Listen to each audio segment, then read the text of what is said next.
नमस्कार और spotlight series के एक और रोमांचक एपिसोड में आपका स्वागत है सिर्फ क्लब टीवी प्लस पर। आज हमारे साथ एक ऐसे इनोवेटर हैं जिनका काम किसानों की ज़िंदगी बदल रहा है। हमारे साथ हैं श्री अंकित जैन, ईफी पॉलीमर के को फाउंडर।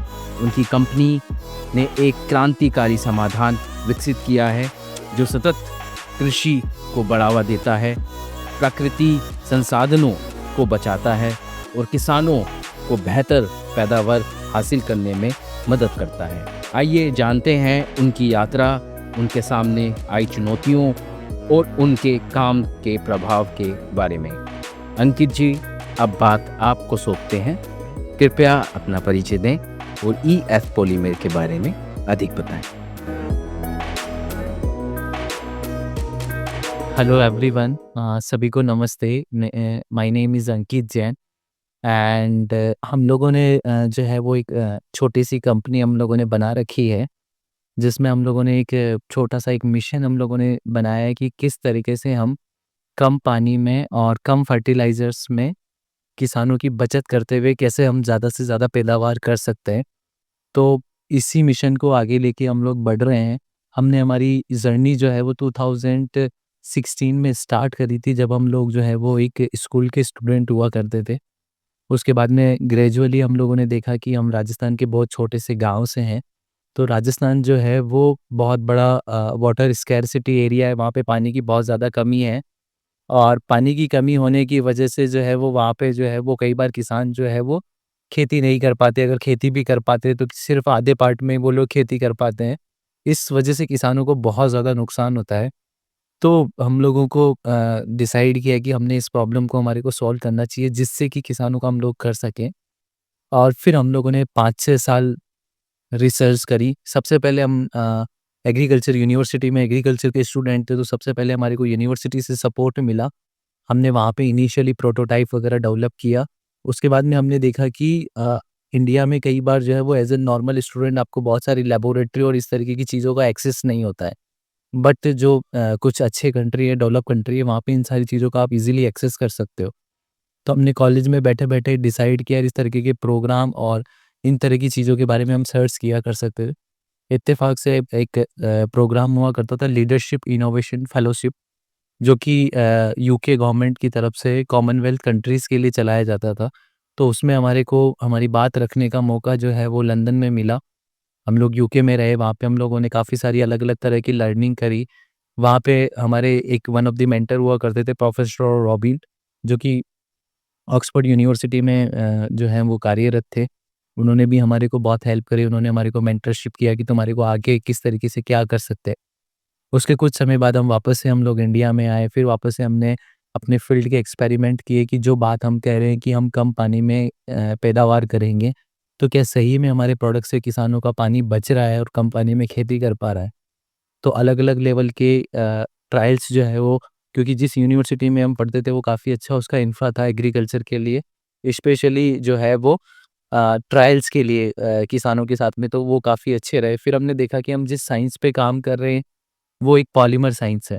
पॉलीमर साइंस पे जो है वो हम लोगों ने देखा कि पूरे दुनिया में जो है वो सबसे अच्छा काम जो है वो सबसे अच्छा लैब या रिसर्च का काम कहाँ पे होता है। तो हम लोगों ने देखा उसमें कि जापान जो है वो पूरी दुनिया में सबसे अच्छा जो है वो रिसर्च में बहुत आगे है और वहाँ पे लोग एक-दूसरे को बहुत ज़्यादा हेल्प करते हैं।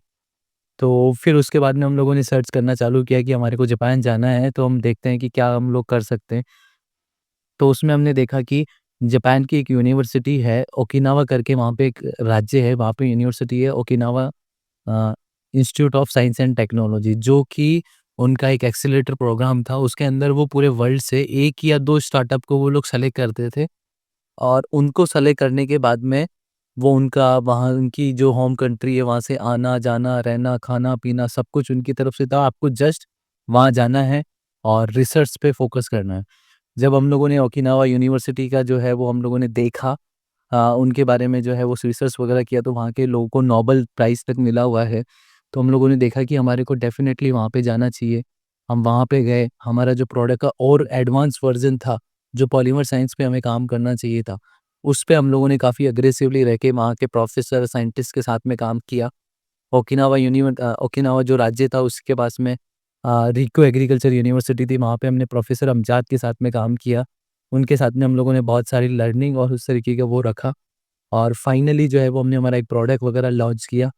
फिर वापस से हम लोग इंडिया आए, इंडिया आने के बाद में हमने Tata trust, Bill Gates foundation, social alpha के साथ में मिलके इसको 2-2 3-3 हज़ार फार्मर के साथ में ट्रायल किया बड़े लेवल पे, जिससे कि हमें एग्ज़ैक्टली पता चल सके कि हमारा प्रोडक्ट ग्राउंड पे कैसे काम कर रहा है। क्योंकि एग्रीकल्चर में क्या होता है कि कई बार कोई चीज़ें लैब लेवल पे काफ़ी अच्छी सक्सेसफुल हो जाती है, लेकिन ग्राउंड पे जाने के बाद में कहीं न कहीं वेरिएशन आता है। तो हमारी कोशिश थी कि इस तरीके के वेरिएशन नहीं आए, जिससे किसान को सही में फ़ायदा मिले। और उसके बाद में हम लोगों ने ट्रायल्स किए हज़ारों फार्मर के साथ में, बहुत अच्छे रिज़ल्ट आए, सब तरह से वैलिडेशन मिला। आईसीआर के साथ में 2 साल तक हमने अलग-अलग इंडिया लेवल की लोकेशन पे काम किया। उसके बाद में आईसीआर के जो लुधियाना इंस्टीट्यूट है, उन्होंने हमारे प्रोडक्ट को रिकमेंड किया कि ये प्रोडक्ट बहुत अच्छा है, इसको पूरे इंडिया लेवल पे यूज़ होना चाहिए। साथ ही साथ हमने गवर्नमेंट ऑफ राजस्थान के साथ में काम किया, उन्होंने 3 साल तक हमारे प्रोडक्ट के ट्रायल्स किए और मुझे आपको ये बताते हुए बड़ा हर्ष हो रहा है कि पहली बार इस तरीके के प्रोडक्ट को गवर्नमेंट की पैकेज ऑफ प्रैक्टिस जो उनका पीओपी होता है, उसके अंदर हमारा प्रोडक्ट जो है वो इंक्लूड हुआ और आज जो है वो हम हमारे प्रोडक्ट को लेके अराउंड 10 से ज़्यादा कंट्रीज़ में हम लोग काम कर रहे हैं और हमारी 4 से ज़्यादा कंट्रीज़ में जो है वो हमारे खुद के ऑफ़िसेज़ हैं और वहाँ पे अलग-अलग कंट्रीज़ में जो है वो हज़ारों फार्मर हमारे प्रोडक्ट को काम में ले रहे हैं और जो है वो कम पानी में और कम फर्टिलाइज़र्स में अपनी इनकम को बढ़ा रहे हैं।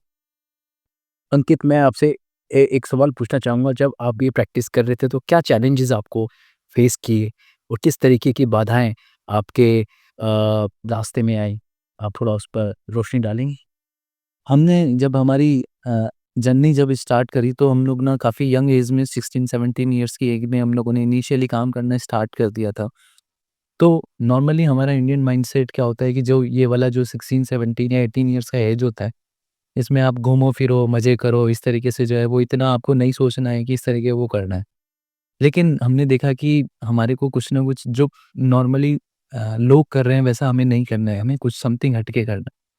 तो जब हम लोगों ने इनिशियली प्रोटोटाइप और इस तरीके की चीज़ें तैयार करी कि हम ऐसा कुछ करना चाहते हैं, तो जब हमने हमारे साथियों को बताया तो उनको लगा कि अरे यार ये तो बेवकूफ़ हो गए दिखते हैं या फिर इनकी कोई सटक गई क्योंकि इनका अभी आईआईटी में हुआ नहीं है, नॉर्मल दूसरे कॉलेजों में हुआ है। तो इस तरीके का जो है उनका रिस्पॉन्स था। लेकिन हम लोगों ने और फिर उसके बाद हम प्रोफ़ेसर के पास में जाते थे, वो बोलते थे कि यार फर्स्ट ईयर में कौन करता है यार बेटा, 4th ईयर का प्रोजेक्ट होता है ये तो रिसर्च में या फिर पीएचडी करना है तब आप काम करना है, अभी तो तुम आराम से घूमो-फिरो बढ़िया आराम से कॉलेज के फर्स्ट ईयर में हो तो ये सारी सब कुछ चीज़ें। बट हम लोगों ने डिसाइड किया कि हमें कुछ ना कुछ यूनिक करना है और वही आज थी कि लाखों बाधाएँ आई जब हम लोगों ने काम करना स्टार्ट किया तो हम हमारे प्रोफ़ेसर के पास में गए कि हमारे को इस तरीके से लैब चाहिए और हम इस तरीके का प्रोडक्ट बनाना चाहते हैं। तो हमारे को सारा इंस्ट्रूमेंट्स और वो सारा कुछ चाहिए। तो कई बार वो उनका होता है कि नहीं-नहीं ये तो फर्स्ट ईयर के बच्चे हैं, लैब ख़राब कर देंगे, पता नहीं क्या कर देंगे। फिर हम लोगों ने डिसाइड किया कि हम एक प्रॉब्लम जो है वो पानी की प्रॉब्लम को सॉल्व कर रहे हैं। इस प्रॉब्लम को सॉल्व करने के लिए हम ना किसी अच्छी चीज़ को काम में नहीं लेंगे। हम इस प्रॉब्लम को सॉल्व करने के उसके लिए खराब चीज़ को हम लोग काम में लेंगे। तो हम लोगों ने जो कचरा होता है, जो फ्रूट्स का कचरा होता है, जैसे ऑरेंज के छिलके हुए, बनाना के छिलके हुए, पपीता के छिलके हुए, इन सारे छिलकों को हम अपनी कॉलेज से जब हमारा कॉलेज 9 से 5 हुआ करता था, तो हम 5 बजे कॉलेज से निकलते थे। हमारे यहाँ उदयपुर शहर में बहुत सारी जूस की दुकानें होती थी। वहाँ शाम को जाते थे, शाम को जूस का कचरा इकट्ठा होता था। उस कचरे को जो है वो हम लोग अपनी मोटरसाइकिल पे लाके इकट्ठा करते थे और जिस घर में हम लोग रहते थे किराए के मकान में, उसकी छत पे सुखाया करते थे। और इस तरीके से जो है वो हम लोग हमारी इनिशियली जर्नी प्रोसेस करते हैं। तो मेरा मानना है कि वो मेरे हमारे लिए कोई डिफ़िकल्टी या चैलेंजेस नहीं थे क्योंकि हम वो काम कर रहे थे जो हमें करना था। तो भले ही हम लोग उसमें से भले ही इतनी इंजीनियरिंग कॉलेज में पढ़े हैं, सारा सब कुछ कर रहे थे और कचरा इकट्ठा कर रहे थे सड़क पे, दुकानों पे जा-जा के, जूठे गिलास उठा रहे थे लोगों के। लेकिन उसमें हमारे को ऐसा कभी नहीं लगा कि भई हम जो है वो हार्ड वर्क कर रहे हैं। लोगों का जो है वो शुरू में रवैया नेगेटिव था, तो वो हमें पता था कि it's a part of psychology. लोग आपको सबसे पहले जो है वो बोलेंगे कि आपसे नहीं होगा, फिर उसके बाद में आपसे और ज़्यादा रेजिस्टेंस करेंगे, फिर और ज़्यादा रेजिस्टेंस करेंगे, फिर और आगे बढ़ जाओगे तो वही लोग आपके सबसे बड़े सपोर्टर्स होंगे। तो यही सारी चीज़ें लेके हम लोग आगे बढ़े और इसीलिए हम लोग इस प्रोडक्ट को जो है वो वर्ल्ड वाइड जो है वो डेवलप कर पाए। से एक और सवाल है, वो ये है कि क्या आपको लगता है कि अभी जो आपके कस्टमर्स हैं, जिनके साथ आप ये प्रोजेक्ट कर रहे हैं, जो आपके साथ में काम कर रहे हैं, उनका एक्सपीरियंस कैसा है? उस पे थोड़ी रोशनी डालेंगे? तो मैं अपनी बात को जो है ना मैं एक कस्टमर के एक्सपीरियंस से मैं आपको बताता हूँ। राजस्थान का जो पश्चिमी एरिया है, वो बहुत बड़ा ड्रॉट अफेक्टेड है। वहाँ पे सिर्फ़ और सिर्फ़ रेगिस्तान है, जिसको हम कह सकते हैं कि वहाँ पे कभी कुछ ग्रो नहीं होता है, वो सब नहीं होता है। उसमें से भी सबसे ज़्यादा रेगिस्तान जो है वो हमारे जैसलमेर करके डिस्ट्रिक्ट है। जैसलमेर जो है वो पूरी तरीके से जो है वो रेत है, सैंड ड्यून्स आपको वहाँ मिलेंगे। तो जब हम काम कर रहे थे 3-4 साल हम लोगों ने काम किया, तो हम उदयपुर, जयपुर इस साइड में जो है वो पूर्वी राजस्थान जो है वहाँ पे हम लोग काम कर रहे थे। तो लोगों ने कहा कि भई तुम्हारा जो शुरू में इंटेंशन था कि भई तुम्हारे को जो है वो तुम्हारा प्रोडक्ट जो है वो ऐसी खेती पे, ऐसी ज़मीन पे लेके जाओगे जहाँ कुछ भी ग्रो नहीं होता, जहाँ पानी की सबसे कमी है, वहाँ पे तुम करो। तो हमने देखा कि यार बात तो आपकी बिल्कुल सही है कि भई जिस एम से हमने किया है, क्योंकि हम पूर्वी राजस्थान से थे, पश्चिमी राजस्थान में तो हम गए ही नहीं थे। तो फिर उसके बाद में मैंने डिसाइड किया कि हम लोग जो हैं वो सबसे जो खतरनाक रेगिस्तान है, जैसलमेर में है। उन जैसलमेर में के गाँव में हम लोग जाएँगे, वहाँ पे हमारे प्रोडक्ट का यूज़ हम लोग करवाएँगे और वहाँ पे इम्पैक्ट दिखाएँगे। तो जब मैं जैसलमेर में उतरा तो सबसे पहले तो हमारे वहाँ पे कोई जानकार था नहीं। फिर हमने हमारे किसी कॉलेज के फ्रेंड से जानकार टू जानकार, फिर उसका भी जानकार, 3-4 जानकार निकालने के बाद एक जानकार निकला। तो फिर हम जब किसानों के वहाँ जैसलमेर में हम पहुँचे, तो किसानों को हमने कहा कि हम ये प्रोडक्ट है, आपके यहाँ सबसे बड़ी पानी की कमी है, दूसरा आपकी ज़मीन में पानी ठहरता ही नहीं है, आप जैसे पानी देते हो पानी गायब हो जाता है। तो आप हमारा प्रोडक्ट यूज़ करिए उससे। बट वहाँ के जब किसानों से हमने बात करी तो कोई भी किसान हमारी बात मानने को तैयार नहीं था। किसानों का कहीं न कहीं ये कहना था कि आप जैसी हज़ारों कंपनी आती है, डेली हमारे को बेवकूफ़ बना के चली जाती है, उनका प्रोडक्ट बेच के चली जाती है और फिर वापस से कभी कोई नहीं आता। क्योंकि जैसलमेर आज भी जो है राजस्थान का ऐसा एरिया है जो कि दूरवर्ती और बॉर्डर एरिया रहने की वजह से जो है वो भौतिक संसाधन और अच्छी चीज़ों से हमेशा वंचित रहा है कहीं न कहीं। तो इस वजह से वहाँ के किसानों का जो इस तरीके से सोचना था वो कहीं न कहीं उनकी जगह वो सही थे। फिर मैंने हम लोगों ने वापस से समझाया, फिर भी वो किसान जो है वो माने नहीं। फिर उसके बाद में मैं उस किसान के आस-पास में उनके मैंने कहा कि मैं आपके घर पे रुकूँगा और जब आपको जो है वो इस तरीके से हो जाए कि भई ये बंदा सही है, ये बंदा मेरे लिए नुकसान नहीं करेगा, तब आप मुझे बता देना। तो हम उन किसानों के 2-3 दिन उनके घर पे रुके। हमने घर पे रुक के समझाया, मैंने हमने को कहा कि भई कौन-सी कंपनी है जो आपके घर पे रुक के आपको हर प्रोडक्ट के बारे में बार-बार समझा के जाती है। तो हम तो कुछ तो अच्छे ही लोग होंगे। फिर उसके बाद में उन्होंने देखा कि यार उनका दिल पिघला कि यार नहीं यार ये बच्चे अच्छा काम कर रहे हैं और शायद कहीं न कहीं अच्छा करना चाहते हैं, इसी वज़ह से ये रुके। फिर हमने उनको कहा कि भई आप फ्री में डालो, आप एक बार डाल के देखो, बट आपको सिर्फ़ और सिर्फ़ क्या करना है कि हम जैसे इसको काम में लें वैसे काम करना है और हमारे को बताना है कि ये काम कर रहा है, नहीं कर रहा है। वो आपको ज़रूर बताना है। तो अंत में वो तैयार हुए। तैयार होने के बाद में उन्होंने उसको यूज़ किया। यूज़ करने के बाद में जब हम उन्होंने जीरे की फसल के साथ में यूज़ किया, तो उन्होंने जो हमारे को ज़मीन दी, वो ऐसी ज़मीन दी जिस पे वो कभी ग्रो नहीं करते थे। उन्होंने कहा कि भई अब तुम इतने कह रहे हो कि तुम यहाँ कर रहे हो, तुम जापान में कर रहे हो, यूएस में कर रहे हो, तो तुम में दम है, तो इस ज़मीन में उगा के बताओ। तो फिर हम लोगों ने वो चैलेंज लिया कि भई ठीक है, आर या इस पार जो भी होगा देखा जाएगा। तो हम लोगों ने उसपे उगाया। उगाने के बाद में हम लोगों ने उनको पूरा गाइडेंस दिया, उसके बाद में मैं अपने ऑफ़िस उदयपुर आ गया। उसके बाद में मैंने देखा कि 8-10 दिन बाद में किसान का फ़ोन आया मेरे पास में। तो मुझे लगा, मैंने कहा पक्का कुछ ना कुछ गड़बड़ हो गई है, इसी वज़ह से फ़ोन किया है वापस से। तो जब हम लोगों ने फ़ोन किया तो उन्होंने कहा कि भाई साहब हमारा जो जीरा उगा है वो पूरे गाँव में सबसे टॉप जीरा उगा है। कि इतना इस तरीके का जीरा आज दिन तक नहीं होगा, और वहाँ पे क्या होता है कि कई बार जीरा जो है वो थोड़ा-थोड़ा ही उगता है। उन्हें अब पूरा जीरा उगा है, बराबर उगा है और अभी तक तो बाकी खेतों में तो जीरा उगा ही नहीं, अपने इसमें उग गया। पता नहीं क्या जादू वाली दवाई दे के गए थे यार।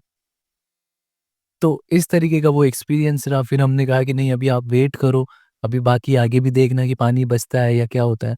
तो हमने 6 महीने तक लगातार उनके साथ में काम किया और काम करने के बाद हमने देखा कि हमने उनकी पैदावार को बहुत अच्छे तरीके से बढ़ाया, 1.5 से 2 गुना बढ़ाया, जिस खेती में वो लोग नहीं कर पा रहे थे। उनका पानी बचाया, उनका उस खेत में हम लोगों ने करके दिखाया जिस खेत को वो ये लोग बोलते थे कि इसको तो छोड़ दो, इसमें तो कुछ नहीं उगने वाला। तो उस दिन हमारे को पता चला कि भई जो मिशन और विज़न हम लेके चल रहे हैं उसको सही रूप में हमने किसान के जीवन में बदलाव करके जो है वो सार्थक किया है। एग्रीकल्चर में जो है मोटे-मोटे तौर पे किसान की भाषा में अगर हम करें तो हम नंबर ऑफ इरिगेशन से इसको मेज़र करते हैं। किसान नंबर है कि भई हमें 5 बार पानी देना है, 7 बार पानी देना है, उस तरीके से समझते हैं। तो इसमें हमने देखा कि जहाँ पे किसान को जो है वो 5 बार पानी देने की ज़रूरत पड़ रही थी, उस खेत में 2 से 3 बार पानी देने में जो है वो काम हो गया। तो मोटा-मोटा 30 टू 40% अगर हम 3 इरिगेशन भी माने, तो 30 टू 40% तक इरिगेशन जो है वो हम लोग बचा रहे हैं।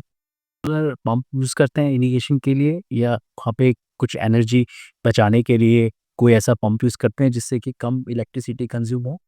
मतलब हम जैसे राजस्थान में, पश्चिमी राजस्थान में जो है वो काफ़ी सारे फार्मर्स जो हैं वो नॉर्मल इलेक्ट्रिसिटी पे भी डिपेंड है, बट सरकार काफ़ी अच्छा काम कर रही है और अभी वो सोलर पे भी वहाँ पे काफ़ी सारे पंप्स वगैरह उन्होंने बनाए हैं और उसको भी अच्छी तरीके से यूज़ किया जा रहा है। कि आप जैसी किताब और मूवी जो किसान भाई हैं उनको सहायता करे, कुछ भी ऐसी चीज़ जो किताब हो या कोई मूवी हो? हाँ, मैं मूवी में हमेशा मेरी जो सबसे फ़ेवरेट मूवी रही है, थ्री इडियट्स बहुत फ़ेवरेट मूवी रही है हमेशा। आई थिंक मैंने मोटा-मोटा 30 से 40 बार उसको देखा है और अभी भी हर बार देख सकता हूँ मैं उसको। तो उसमें क्या है कि मेरा सबसे बड़ा मानना ये है कि किसान सबसे बड़ा साइंटिस्ट है। उसके खेत के बारे में भले आप कितने अच्छे साइंटिस्ट हो, बट उससे ज़्यादा कोई नहीं जानता। जिस तरीके से उसमें सोनम वांगचुक ने जो है वो अपनी बात को रखा, उन्होंने अपने लोकल लेवल पे लोकल रिसोर्सेज़ को यूज़ करते हुए इनोवेशन किया, वो एक बहुत बड़ा पॉइंट था। और किसानों को भी जो है सबसे बड़ी प्रॉब्लम जो है मुझे हमेशा जो सबसे होती है, इवन मीडिया से हो या बात करने वाले हमारे इंडस्ट्री के लोग हों या फिर कोई भी हो, किसान को जब तक हम बेचारा, जब तक जो है वो अधमरा और उस तरीके से हम लोग दिखाएँगे ना, तब तक हमारी माइंडसेट भी ऐसा रहेगा। और भारतीय संस्कृति ऐसा कहती है कि भई जिस चीज़ को अगर 100 बार दिखाया जाता है, तो 100 बार 101वीं बार आदमी वैसा ही हो जाता है। तो किसानों को जो है वो हमारे को इस तरीके से दिखाना पड़ेगा कि they are the real warriors. वो हमारे लिए कितना स्ट्रगल कर रहे हैं, वो सब कर रहे हैं और हमें उन्हें बहुत एप्रिसिएशन करना पड़ेगा, रादर देन उसके कि जुमलाबाजी। तो उस पे मैं कहूँगा, तो एक मैं इस मूवी का ज़िक्र करूँगा। दूसरा जो है वो मैं किसानों के लिए कहूँगा कि गवर्नमेंट का एक बहुत अच्छा डॉक्यूमेंट्स हमेशा हर एक रीजन वाइज़ निकलता है, गवर्नमेंट का पीओपी होता है, पैकेज ऑफ प्रैक्टिस। जिसमें सरकार के अच्छे-अच्छे साइंटिस्ट वो खुद रिकमेंड करते हैं कि आपको इस एरिया में क्या डालना है, कितना नहीं डालना है। किसान जो है वो अभी जो है वो कहीं न कहीं फँस जाता है कि उसको पता ही नहीं होता कि किस चीज़ का क्या निदान है। तो उसमें सरकार सालों तक रिसर्च करती है, उसके बाद में आपको रिकमेंड करती है। तो किसानों को वो चीज़ें ज़रूर पढ़नी चाहिए, गवर्नमेंट की पीओपी हुआ या फिर जो हर एग्रीकल्चर यूनिवर्सिटी के एरियाज़ डिवाइड होते हैं, तो आपकी एग्रीकल्चर यूनिवर्सिटी का एरिया कौन-सा है? तो वो उसकी पुस्तक भी निकालती है, जो आपके एरिया के लिए ही बनी होती है। तो वो किताबें आप पढ़ें और इंस्पिरेशन के लिए थ्री इडियट्स पढ़ें। देखिए, आपको कुछ मैसेज देना चाहेंगे व्यूअर्स को, किसान भाइयों को आपके माध्यम से, जिससे कि वो अपनी पैदावार को और ज़्यादा गति दे पाएँ? तो वही है कि किसान को ये समझना पड़ेगा कि I am also the businessman. मैं कैसे करूँ कि इस खेत से मैं ज़्यादा कर सकूँ? तो वो चीज़ का मैं मैसेज देना चाहूँ। शुक्रिया आपसे बात करने के लिए, और आपको बहुत-बहुत बधाई आपके स्टार्टअप्स के लिए। और थैंक यू सो मच। बहुत अच्छा लगा आपसे। देखो, stay on the club TV for more business insights. और इसको मैं सभी दर्शकों से अनुरोध करूँगा कि आप क्लब टीवी की टीम के साथ में जुड़े रहिए और सुनते रहिए आने वाले फ्यूचर में नई-नई तकनीकों के बारे में, जिससे कि आप अपना जो है वो एक तरीके से इनकम बढ़ा पाएँ और अपने आप को एक नए टेक्नोलॉजी फार्मर के रूप में कन्वर्ट कर पाएँ। तो दोस्तों, ये थे श्री अंकित जैन। उनकी मेहनत और कृषि के प्रति समर्पण वाकई प्रेरणादायक है। अंकित, हम आपको ढेरों शुभकामनाएं देते हैं। आप शानदार काम कर रहे हैं और आपका प्रयास किसानों की ज़िंदगी पर गहरा असर डाल रहा है। प्रेरित करते रहिए, कभी हार मत मानिए और आगे बढ़ते रहिए। सभी का धन्यवाद। अगले एपिसोड में फिर मिलेंगे स्पॉटलाइट सीरीज़ में। Stay inspired, tuned with club TV.